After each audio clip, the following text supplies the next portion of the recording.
छत्तीसगढ़ी लोकगीत संगीत और आकर्षक लोक नृत्य हास्य कॉमेडी देखे बर आप मन लक्की स्टूडियो सलोनी गुंडरदही के यूट्यूब चैनल ला सब्सक्राइब करो, लाइक करो और संगे संग बेल बटन ला दबाए बर झन भुलाओ ताकि हमार वीडियो समय समय में आप ला देखे बर मिले।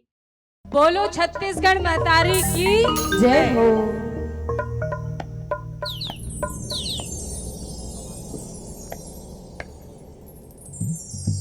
अरे पापेरी के धाम महानदी है अपार।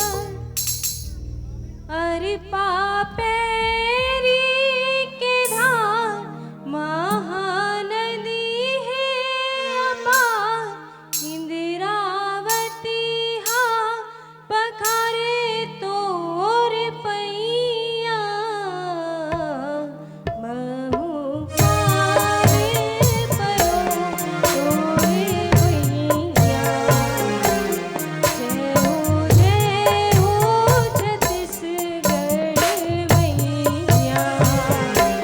अरे बाबे की धाम महानदी है अपार। इंदिरावती हा पखारे तोर भैया। महू पारे परो तोरे भैया। जय हो छत्तीसगढ़ मैया।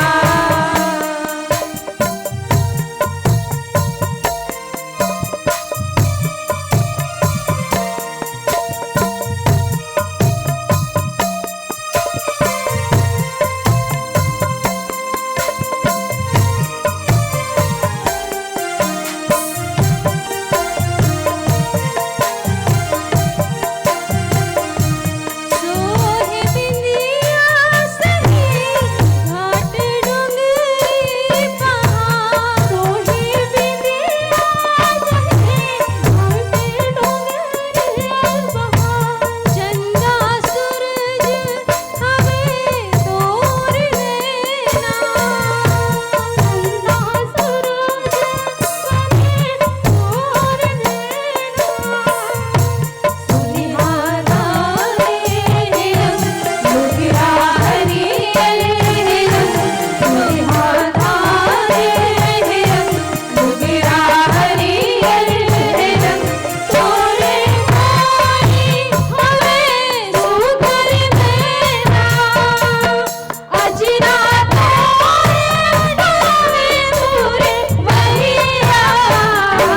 महू पार परो तोरे भैया। जय हो छत्तीसगढ़ मैया। जय हो छत्तीसगढ़ मैया। जय हो छत्तीसगढ़ मैया। बहुत बहुत शुक्रिया आप सभी का। बहुत बहुत धन्यवाद।